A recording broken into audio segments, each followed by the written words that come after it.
Hello folks. I wanted to go over the survival bush point with you, or the SBP. Now this here is one of the 10 that I had made to sell. I kept one for my own personal use, so I had the prototype plus one of these. When these first come, they come with a utility edge. As you've seen on my video, they'll cut newspaper, they'll cut wood, they'll cut cordage and such. But if you want a finer, sharp edge, razor sharp, you need to sharpen it yourself. And I already sharpened this here. And,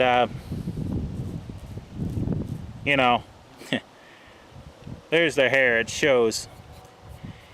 You can sharpen this to a razor edge. This is a Saber grind, because Saber grind is one of the strongest grinds basically in the world. You know, there's many out there that use Saber grinds because it's multi-purpose. It makes a good bushcraft knife, but a Scandi grind, if you just push straight into wood, it's thinner, so it will go into wood a lot easier than a Saber. But people have used Saber grinds for you know, many years. So Saber grind is good, and it's what is best for a survival knife in my opinion, because it's stronger. It will stay sharp longer. So that's why it has a Saber grind. The edge when you get it is it's relatively sharp. It will strike a ferro rod, but it will not tear off great big gobs. Reason for that is I put my thumb up on here to do carving, and I don't want someone slipping their thumb and slicing themselves open. If somebody wants to take a file and square this off to make it sharper for a ferro rod, that's up to the buyer. And Iron Lion actually has a great video on how to mod a Mora knife, I believe, that shows you how to flatten out the spine. Now, that's how this knife comes. It will strike a ferro rod, but I have, you know, started fires with it and such, but it does not tear great big gobs. It's up to you if you want to flatten the spine, like many do with many knives. So that's up to you. Now, I did mods to this one here, just to show. I actually took and flattened the spine out with a file. And now, with a ferro rod, you know, the first couple is always has a coating on it, so it ain't going to show much. But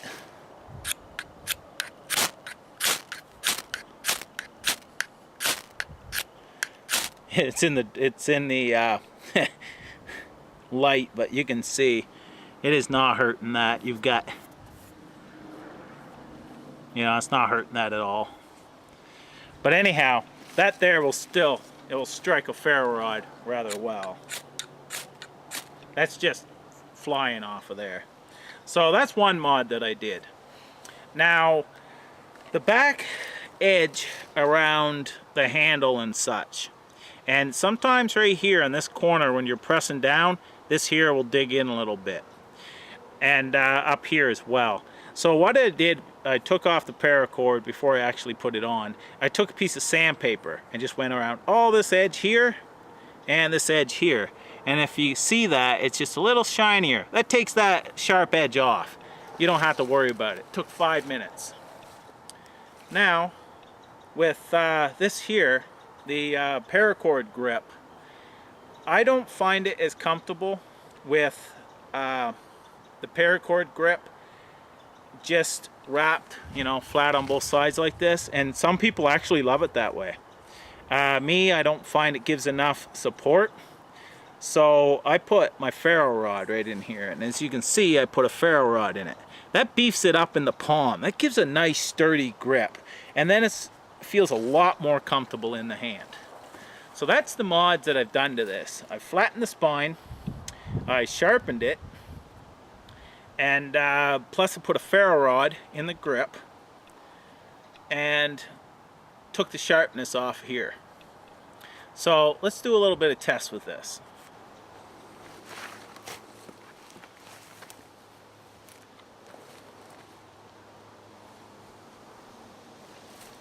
Okay, this here has a knot right here. Whenever you baton wood, you should try to find something that is less, knot free and so on, because batoning can be hard on a blade. But I'm going to baton through this knot and down through. But if you notice, I've got a good inch over top of this. That's what you want.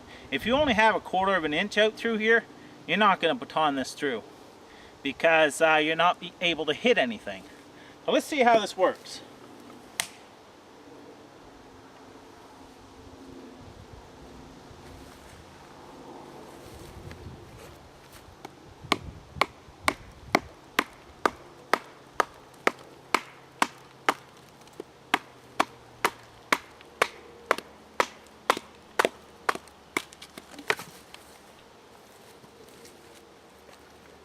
That's wet as well. It's not dry. Now you will get the paracord moving around. It still, I just move it around back, hang on to it again. Let's try this again. Now I'm hitting that.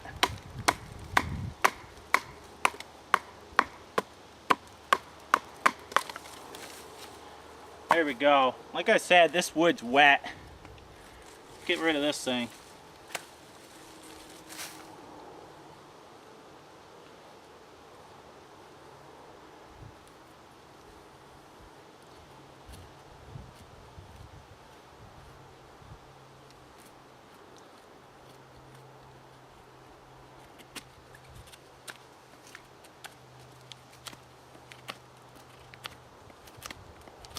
You can see it cuts great.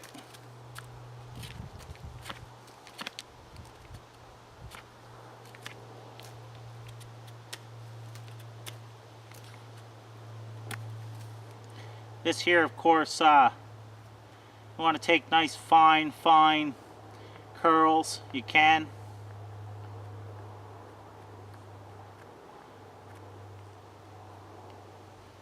Just barely touching it.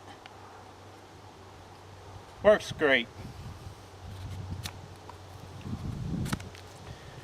Want to cut notches into it. See, this here is where it's going to be a little different than a Scandi, because a Scandi, if you push straight down, it'll go in further, but you just got to work it different.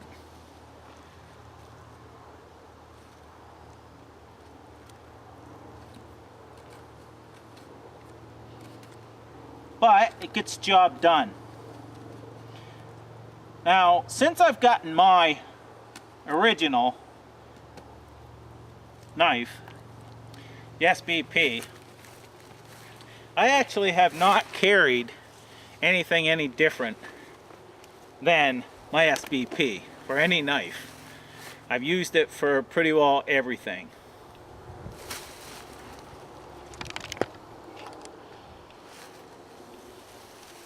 So, but, it is a small knife. It's not a hatchet, it's not a 6-inch knife.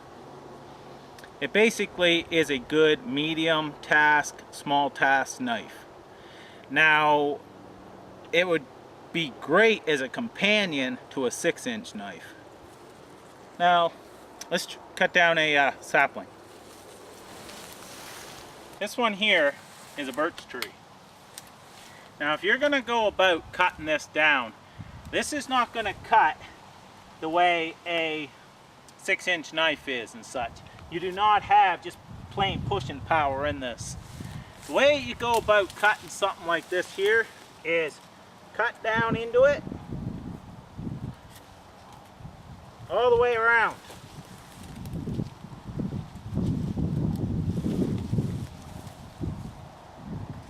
Because like I said, This here is more or less a slashing type knife.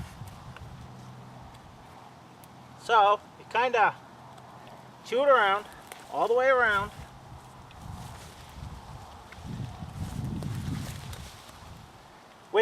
This is the way you do it with most small knives, and then snap it off. That's how you break down a tree with a small knife. And then you trim it off the rest of the way.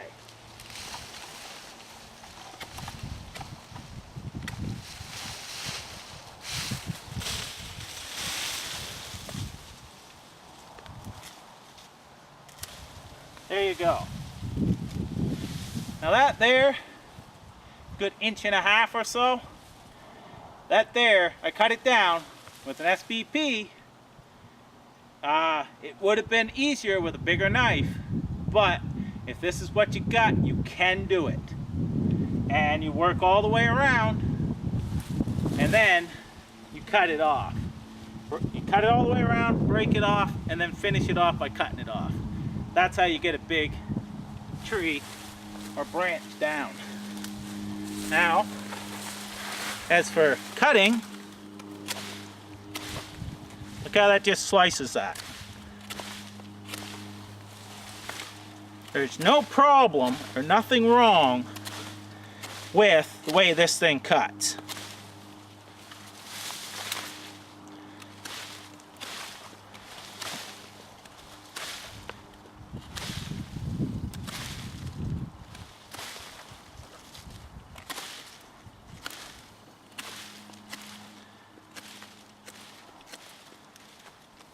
There you go.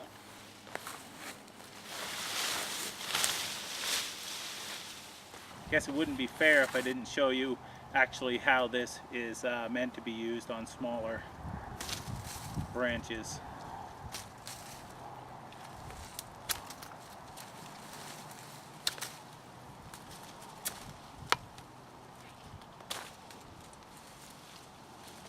That there's about 3/8 of an inch thick.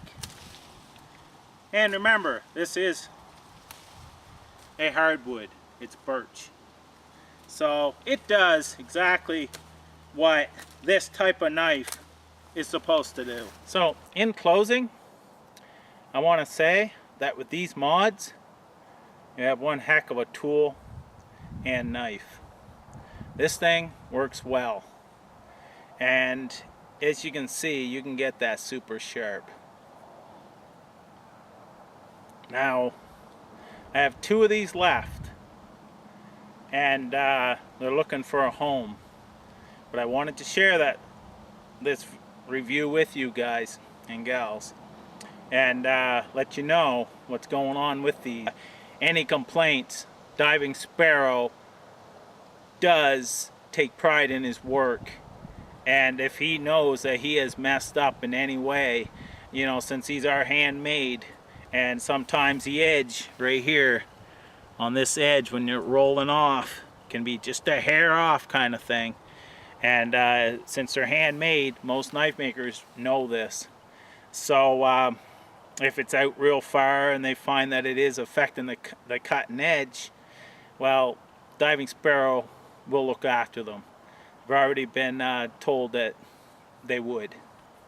So anyhow, I wanted to let everybody know what's going on with these, and have a good one. I wanted to cover one more thing about the SBP, and that is the whole function or design of this knife.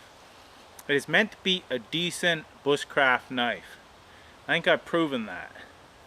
Although it's also meant to be able to be made into a tool, a defensive weapon, a weapon. That's what makes this knife so unique and special, is that with this paracord wrap, it may not be as comfortable as a wood wrap, as anyone would know, but it's decent, and it will, you know, you can work with it and such. and you know, with no problems. If you work with it for hours, your hand may get sore or such, but that's why, you know, it's just the nature of the beast. But this here was made to be versatile. You take the wrap off of this, you can make a tool, you can make a spear. You know, there's many things you can do with this knife. That's what makes this unique. It's a decent, you know, bushcraft knife, plus it's a tool and a weapon, like I said. So that's what you get when you buy the SBP, is a uniqueness of this.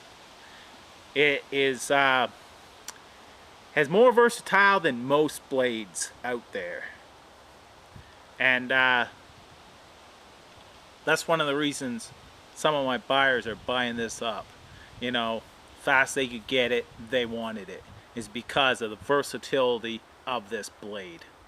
Anyhow, like I said before, take care, folks. Bye for now.